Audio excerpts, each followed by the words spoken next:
Here you go, bro.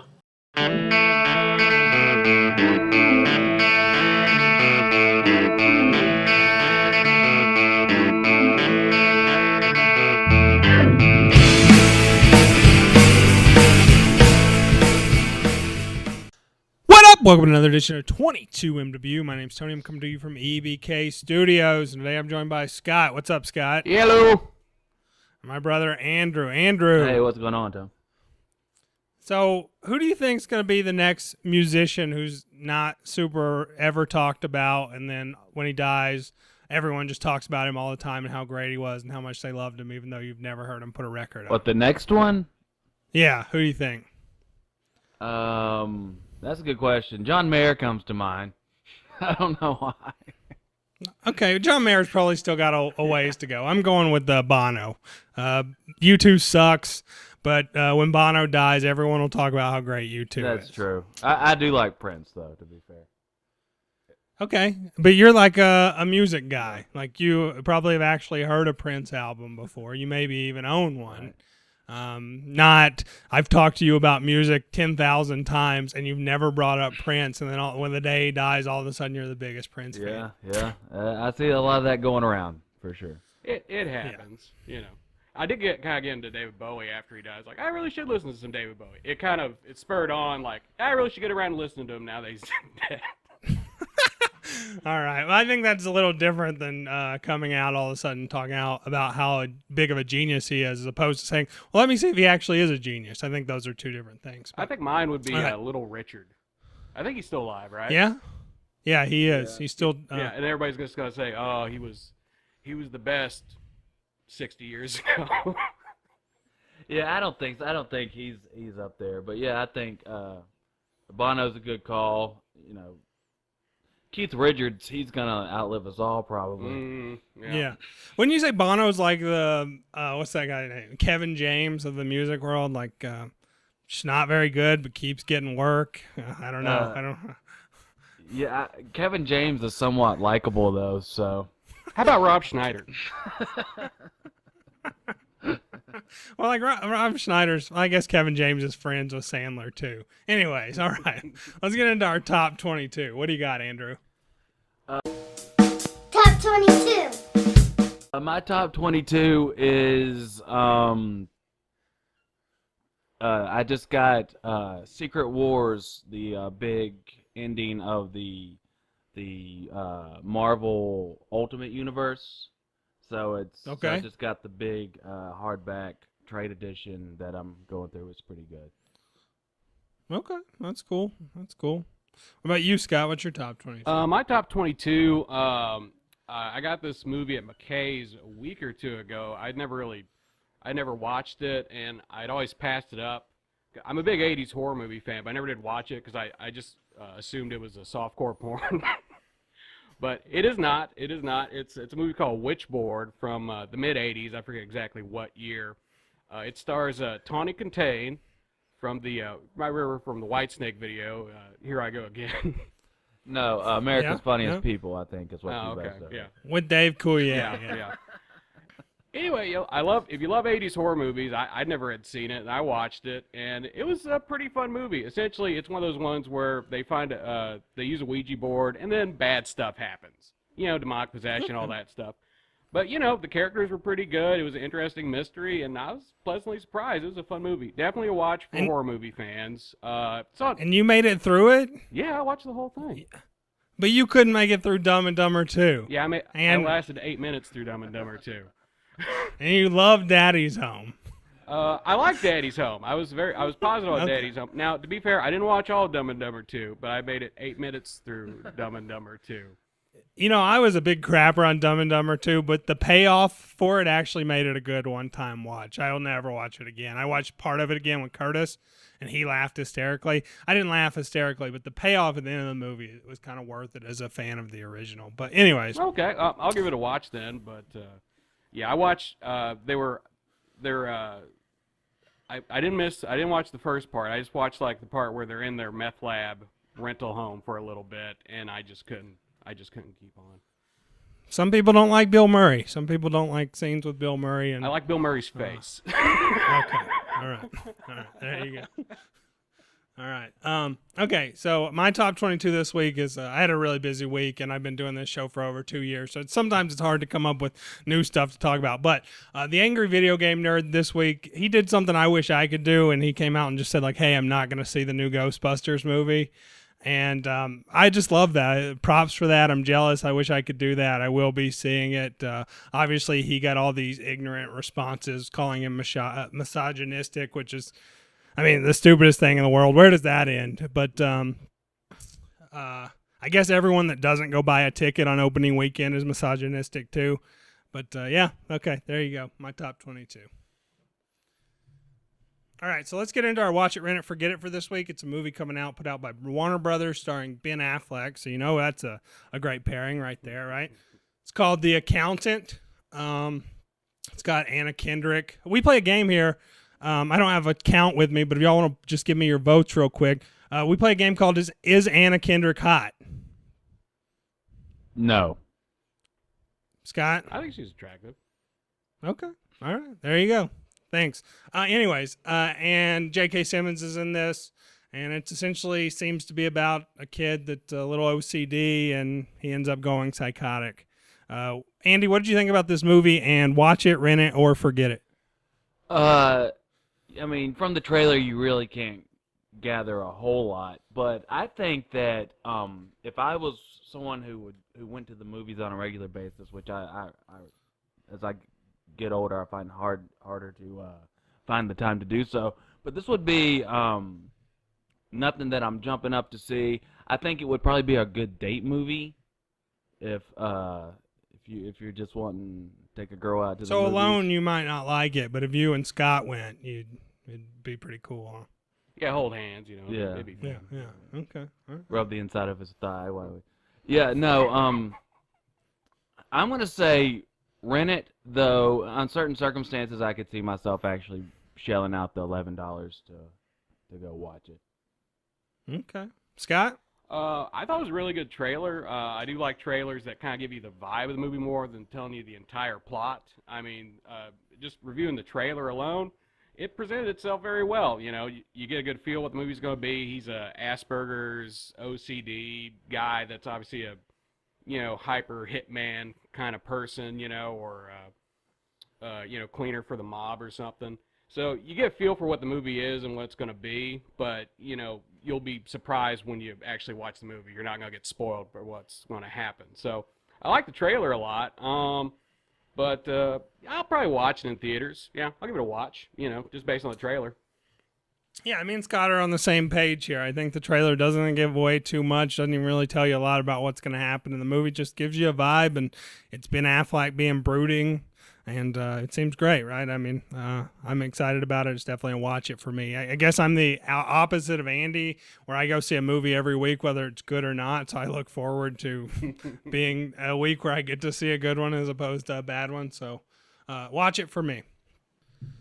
All right, our first movie for this week is from 2016, directed by Scott Armstrong, starring T.J. Miller, Adam Pally, Tom Middleditch, Allison Brie, Christian Ritter, J.B. Smoove, Jason Mantzoukas, Ricky Lindholm, Kate McCucci as well. It's called Search Party. Andy, I know you hate when I read more than like 2 names for a movie, but my apologies. So this movie was made in 2014, and this happens to me every a few years where one of these movies will come on my radar, one of these like VOD comedies. And if you've listened to this show for any amount of time, like I think you'll get the feel that like I'm really into comedies, even though I hate most comedies and don't find them funny. And so whenever there's like an indie comedy, I'm like, oh, I want to check this out because that tells me they had something really kind of great they were going to do here, because they're really putting their money out there. They're not going to just repeat ideas and do something that's old hat. But then you see the other side of that, and it's like, oh, it's an indie movie. We can get our friends for like 2 or 3 days. So then we have to do like a road trip-esque movie so that we can have these people pop in and out according. That being said, I really enjoyed this movie. I really, really liked it. I thought it was funny. I've like thought about it since, and I'm like, oh, I want to watch it again. I got to work my way through some of these X-Men movie for this weekend's this midweek podcast. But as soon as I get a little time, I'm definitely going to watch this again. I'm a big T.J. Miller fan, and I thought this was like him at his best. I'm also a Silicon Valley fan, so I like Tom Middleditch as well. He plays a little bit of a different character here, but still kind of the same. A lot of the cameos work for me. Some didn't, but I had fun with this movie, and I got some good laughs out of it. What did you think, Andrew? I definitely got a few laughs out of it for sure. Again, I love T.J. Miller. I love Silicon Valley. There's a lot of funny people in this movie. It was just kind of ho-hum for me, to be honest. Like I just really didn't dig it that much. There were times, especially towards the end, it got a little funnier, and T.J. Miller kind of. Well, I think it's because the characters become more likable as you watch the movie and you get more into them. So that's what they're doing is funny, more funny. I felt the same way, that it did get better as it went along. Yeah, it was just kind of. I probably won't watch this again. Who could say? But it was okay. It was definitely okay. Not great. And I kind of get tired of like the road trip movies. I've seen so many of them. Yeah, it definitely wasn't fresh, like I was saying. I didn't feel like, oh wow, this is an original kind of comedy idea. Like, I don't know if y'all ever heard of this movie. Another one that comes to mind is called Serial Buddies. No, and it's like Is that like Dumb and Buddies? Dumber. No, it's like Dumb and Dumber, but they're serial killers. And like at least it kind of like felt a little different. It wasn't funny, it wasn't good, but this movie, it felt like 50 other movies you've seen in your lifetime, but the actors and the characters kind of pulled it off. Yeah, I like the actors. I like that one guy who was, I don't know, he was in the Mindy Project. That's kind of where I first realized. Oh, Adam Pally. Yeah. Yeah, I know him from Happy Endings. He was really good on that show. I love that show. Yeah, me too. Their black and white movie marathon, I thought that was genius. where they watch movies like Lethal Weapon and Lethal Weapon 2. That's just a great watch on Hulu. Yeah. Love it. All right, but what did you think about Search Party, Scott? Honestly, like I was just flat out okay. I was probably more on the negative side of it. It didn't really grab me. The thing I didn't really like about it was, they said they were friends, and the movie tells us they're friends, but I didn't really feel a strong bond between the three main characters, So there was that, and a lot of the jokes, they look like they're funny, but I wasn't laughing. Does that make sense? Yeah, I know exactly. They felt some of the jokes felt really 2014-ish. Yeah, well, I mean, because I'm in 2014. But it just kind of, it wasn't horrible, it was fairly enjoyable. It's a light romp. I have seen other movies that have done it better, like like the original Hangover and even the Tom Hanks led Bachelor Party. These goofy wedding disaster films, And it did get a little bit better towards the end. I definitely agree with you guys. It got a little more punched up towards the end, but it just I'm just watching it and I was like, well, that looks like it's funny, but I'm not really laughing too hard at it. It was just okay, didn't really grab me. I like all the actors in it. I really do. Everybody that's in that cast, I like them either through podcasts or shows on HBO. And I thought Alison Brie was looking exceptionally hot in this, personally, but I thought she looked okay, but I thought Kristen Ritter looked a lot better. I thought she was really hot in this and super skinny. Well, I mean, she was in a bra and panties. Yeah.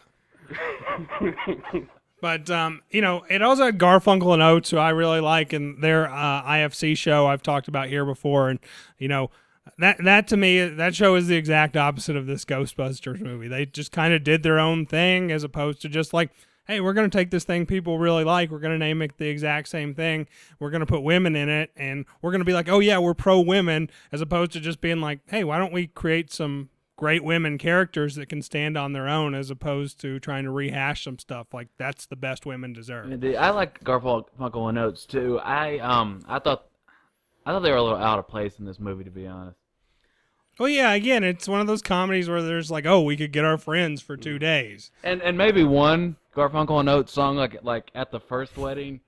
Are we giving spoilers here? Sorry.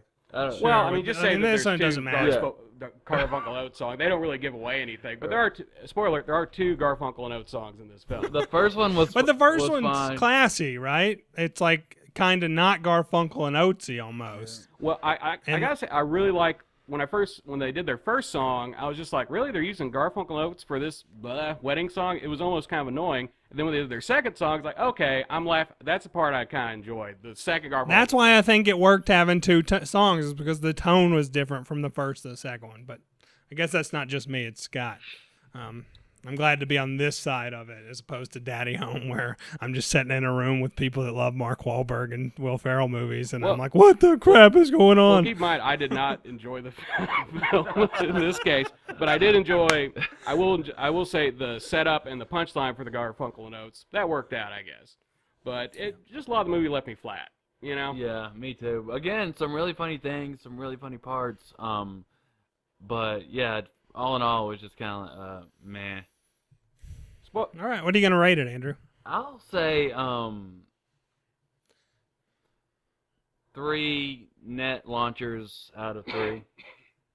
Out of 3, it's a perfect score. Or 5, sorry. Yeah. Scott? I'll give it 2 Thomas Middleditch's penises out of 5 Thomas Middleditch's penises.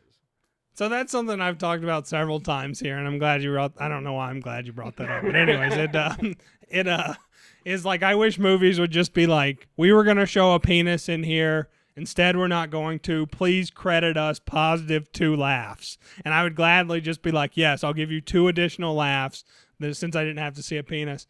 But this one, like, it actually just came off like it was real low budget and they didn't have a lot of time to like choreograph where the camera was going to be, and that his penis was just in it by accident. It's kind of what it felt like. I got to say that my biggest problem with this movie was, don't you need a passport to get into Mexico now, right? I don't know. I think you need a passport to cross the Mexican border now. I don't think you can just go to some kids.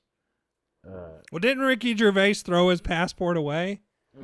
I didn't think we were there yet. Are we there? No, never mind. I mean, maybe. I don't know. I mean, that's a minor detail. Indeed, but at the same, like, and this has been the case for a few years, so I'm like, is this like a really old script that they just didn't change? Because I think you do need a passport to get to Mexico. Okay. I mean, well, Andy will get back to us on that. All right, this for me is 3 Keeping Up with the Joneses out of 5. Pretty solid movie. I think it was like $4 on Amazon, maybe a little more. I paid 7. Yeah, I paid 7 too. Okay, maybe I paid 7. I don't really look at money as a thing. So up next, also from 2016, this is a Netflix original, written, directed, and starring Ricky Gervais. Also featuring Eric Bana, Farrah Farmiga, Kelly MacDonald, Kevin Pollak, American Ferrera. It's called Special Correspondent. Superfan Kyle recommended that we watch this. So here we are. So what did you think about this movie, Scott? I really didn't like it at all. I mean, it seemed just like a kind of a cookie cutter movie that could have taken place in the 90s or 80s or any time. I thought Eric Bana was pretty terrible in it. I don't know if it was the material, but I get the vibe he was supposed to be like a fast-talking, the alpha male straight guy, but also kind of funny, but he wasn't funny at all. It was just kind of, as a straight man, all the stuff just kind of fell flat. Ricky Gervais just playing I'm just a poor, pitiful, wonderful, just woe is me. He's got a wife. Yeah. Oh, and he does he's the uber nerd because he collects comic books, because that just means you're a weak male if you collect comic books. But every guy I know in their 30s collects comic books and superhero action figures. But it was just, the jokes weren't funny. I was bored by it. His wife was a bitch, but it wasn't like, she wasn't like evil or anything. It was just, bleh. I really did not like this movie at all, and I saw it for free on Netflix, So, I don't know. I'm on a different page to Scott than this one. I mean, not in the fact that I didn't love this movie by any means. I thought it was watchable. I actually liked the Eric Bana character, and that they I liked him too. I liked the character too. I like that they didn't give him any growth as he went. I thought he actually played the character pretty well, and he was just kind of a bad dude, but a bad dude in the way of like we all kind of know bad dudes like that, and we still like are around them, and it doesn't make our skin crawl off. I thought having the woman as the villain, I thought she was terrible. I think that's something we've lost in the modern day is talking about how terrible women can be. And you know, I thought they nailed that. Like I always say, like God's greatest invention and his worst invention, woman, all in one. And I thought they nailed it. America Ferrera, she's annoying or whatever, but so I didn't really care for her. Ricky Gervais, like I know a lot of people hate him or whatever. He was okay in this. I think this is better than those Sandler movies that he's putting directly on Netflix. So I don't know. It was an enjoyable watch for me, but not a great movie. What do you think, Andrew? Yeah, right off the bat, I could tell, like, okay, this isn't a great movie. But is it a good movie? And then I got a little further in, it's like, okay, well, this isn't a good movie, but is it a terrible movie? And I kind of decided, like, it was just kind of like a bad movie, you know? It wasn't the worst thing, but it just... But let me ask y'all this. Doesn't a bad movie feel different when you watch it for essentially free on Netflix as opposed to paying $8.50 to go see it at the theater? Like, it just feels... It stings less, I guess, as far as my financial well-being goes, but it's just... But, I mean, we all grew up in a time where, like, we didn't have DVRs, and, like, you just had to kind of watch what was on television, and I must have watched 3,000 bad movies on TBS growing up, and I don't know, I still liked it because it was a movie. I don't know. That's just how I feel. It feels different. And this, like, the one thing Kyle told me about this movie when he recommended it, he said it feels low budget. And yeah, it's super does. Anytime like 90% of your movie takes place in like one small room, yeah, it's about as low. And in fact, he says like this could be the end of it. It's like a low budget movie maybe. Yeah, I'll give Ricky Gervais that. I'm glad he capped it off with that. At least he acknowledged that. Yeah. Honestly, the only thing I kind of give with that was the America Ferrera bits. I know it was kind of lame and probably borderline racist, but just their little interactions, I kind of chuckled at a little bit. But everything else in the movie, it was just so bland, and it just kind of made me more angry at it. Yeah, you know what I mean? Just I know exactly what you mean. It's like the movie we just saw, A Search Party. They were trying. You know, they were trying. There was some crazy stuff happening. It was shot well. It was just so like paint by numbers. It just made me more angry at it. So this one was like, oh, you feel great when you sign your 4-picture deal with Netflix, and then you realize you got to write the movies. And crap. Okay. I mean, again, I think we're all pretty close to feeling the same way about this movie. I don't think it's quite terrible. I think Andy agrees with that, but I still gave it 3 station wagons out of 5. I guess with me, I'm gonna give it 1 station wagon out of 5. That's just how the movie left me. It was just so bleh, you know. That's how I feel about it. I wish I could articulate more, but 1 out of 5. 2 superhero figurines out of 5. But yeah, to be fair, Scott hangs out with a lot of beta males. Oh, I'm sorry, I can't. I gotta collect more comic books, fellas. Go over to the Pudgery Poo. The what? No. The Pudgery Poo, you know, down by the Glippoglop. All right, up next, the reason we're all here today from 2016, directed by Iron Man 3 director Shane Black, starring Russell Crowe, Ryan Gosling, Irina Rice, Matt Boomer, Yaya DaCosta, Keith David, Kim Basinger. It's called The Nice Guys. So Andrew wanted to review this movie. Here we are, so I'm going to hand it over to you, Andrew. What'd you think? I wanted to review this movie before I actually saw the movie because it was written by Shane Black, who and it was kind of like a cousin to one of my favorite movies, Kiss Kiss Bang Bang, and I thought it was really good. I thought it was just a whole lot of fun. It was shot well. It had characters for the most part. I just really I was hoping that I wouldn't be disappointed, and I definitely wasn't disappointed. You know, when I watch a movie like this, what I hope for is, like, I want the story to be somewhat cohesive where I can follow it in one viewing, or that the characters are good enough to where I don't mind watching it again to pick up on what I didn't pick up on. And I don't think this movie did that. Ryan Gosling is so annoying in this movie. Russell Crowe I really like, but Ryan Gosling just doesn't play well in this part. He's not a funny guy, and like, yeah, he's been funny and some other stuff, but it was like way too over the top. The annoying like crying noises and all that bull crap. The thing from the trailer that made me cringe where he's in the bathroom stall and he's trying to do slapstick, and it's just terrible. And, you know, I just didn't follow along. I couldn't figure, the story didn't make sense to me. And I don't know if that's because I'm really dumb or because it's not a really good story, but I'm not going to watch the movie again to find out. Scott? I'm on the opposite spectrum. I really enjoyed it. I thought it was a really good movie. I will agree, like, after having watched Kiss Kiss Bang Bang, I do think you probably could have gotten maybe a couple of different actors in the lead role, and it might have been a little bit better. Mm-hmm. Like, Kiss Kiss Bang Bang is the pinnacle of what this movie could be. You know, Val Kilmer was excellent. Robert Downey Jr. was the bomb in that movie. And, yeah, I will kind of agree with you. Ryan Gosling, you know, maybe he wasn't the best fit for this role.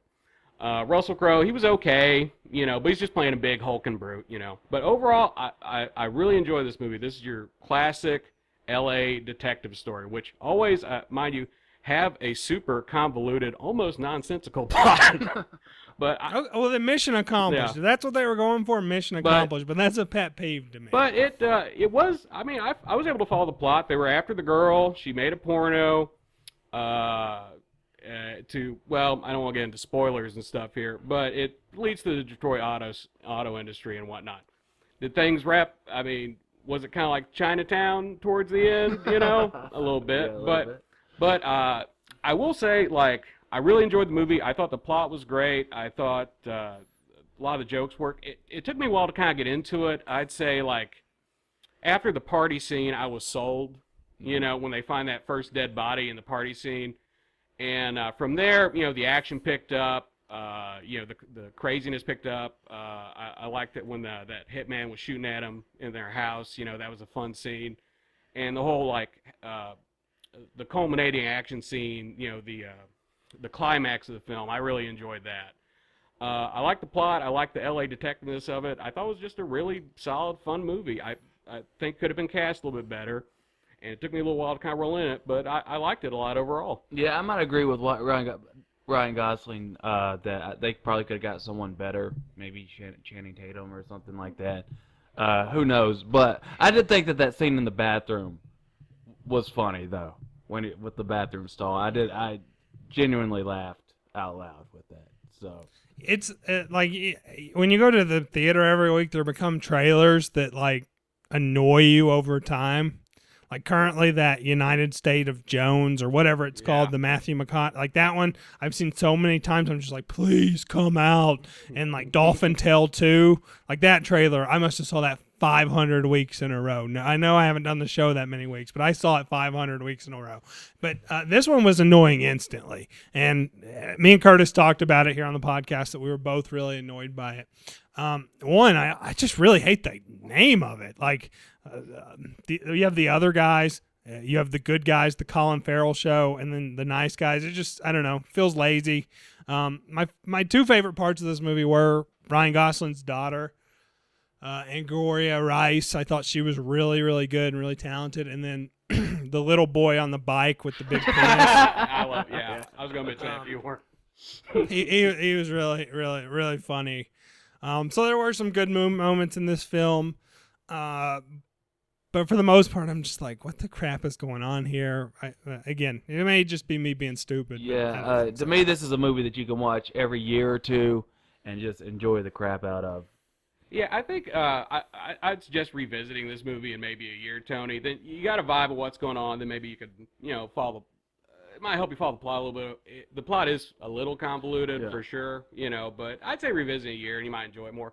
I will say, I just saw one trailer for this movie, and I try to avoid all others. And I definitely see where you definitely get, like, I guess, like trailer-itis from this film, because they spoil a lot of good moments in this movie in the trailer, like when he's falling into the pool. They show that flat out in the Red Band trailer, and I can see where the bathroom stall situation, if you see that 10 times, it's going to get less funny each time, and they do. Well, no, to me, it's just a matter of I've seen slapstick done really well, and then I've seen Ryan Gosling, who's a pretty boy from the Mickey Mouse Club.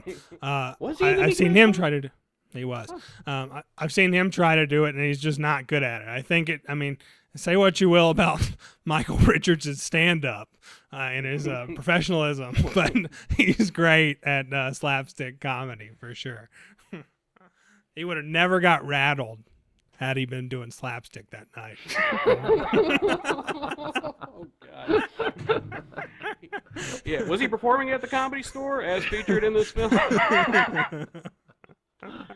But I mean, I like the villains. I like the main guys. I just liked all the way through, and I love following the story along. And it was just a fun ride. And are we doing spoilers yet, or no? If you want to do some, sure, yeah, go ahead. Okay, well, yeah, spoiler. And at the end of the film, it's really all for naught, but it's also kind of funny. You know what I mean? I mean, their main goal was to save this girl, but she got shot anyway, but she was kind of an idiot too, so you don't really feel too bad about that. And then the automotive industry didn't go down. But of course the inside joke with that is they do eventually. Right. And Russell Crowe, he's trying to not drink the whole movie. And at the end of the movie, he learns he should drink. That was like a funny little kicker to it. And I thought the characters were very real. Like Ryan Gosling's character, he's a real guy? Well, like, I will say, as far as his drunkenness goes, at first, like, oh, he's a funny drunk, and then about halfway through the movie, he's like, oh, no, he has a problem. This guy has an issue. This is a crutch, and it's affecting his family life, But these characters feel real to me, and I really enjoyed watching them around. But it did take me a minute to kind of gel with the film. But yeah, I liked it. Never bored, huh? Like I said, like 30 minutes. That took me about that long to kind of get down with the movie, but I finally did, and I'm glad I did. I enjoyed it. All right, I'm gonna give this 2 unfunny pretty boys out of 5. Andrew, This is definitely easily 4 John Boy Walton moles out of 5. I'm gonna give it 4 projectionalists out of 5 projectionalists. all right, there you go. All right, thanks, guys. I'm not going to do a Tony's Tantrum this week. I feel like I've complained enough about the Ghostbusters stuff, so we'll leave that at that. Midweek, we're going to be taking a look at the second part of the X-Men franchise. We're going to be looking at X-Men Wolverine Origins, or X-Men Origins Wolverine, X-Men First Class, and The Wolverine. So tune in midweek for that. And next weekend, we're going to be doing X-Men Apocalypse, The Voices, and The Master. Are y'all going to be back for that or no? No, probably not. Okay. Well, Kurtis will be here. So if you missed Kurtis this week, tune in midweek and you'll hear him again. Thanks, guys. Until next time. Gotta go, son.